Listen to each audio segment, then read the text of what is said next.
ஈஸ்வரி, நீ இப்போதான் வாழ்க்கையில முதல் தடவையா ஒரு சரியான ஆம்பளையா பாத்திருக்கேன்னு நினைக்கிறேன்.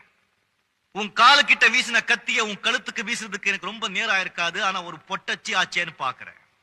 ஒரு பொண்ணோட வாழ்க்கை கெட்டு போக கூடாதுன்னு ஒரு பொம்பளையா பிறந்திருக்கிற நீ கொஞ்சமாவது யோசிச்சு பாப்பேன்னு நினைச்சேன். ஆனா கொஞ்சம் கூட ஈவு இறக்கம் இல்லாத பெய்யா இருப்பேன் நான் கனவுல கூட எதிர்பார்க்கல. இத பார், நீயா மனசு மாறி என் வீட்டுக்கு வந்து என் காலை பிடிச்சி என் தங்கச்சியை இந்த வீட்டு மருமகளா ஏத்துக்கிறேன்னு கேட்டா கூட நான் ஒத்துக்க மாட்டேன். ஞாபகம் வச்சுக்க.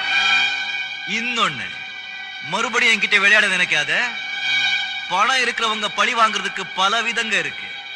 ஆனா பழி வாங்குறதுக்கு ஒரே விதம் தான். அண்ணன் உங்களுக்கு சேர்த்து சொல்றேன், சீவிடுவோம். ஜாகிரதை.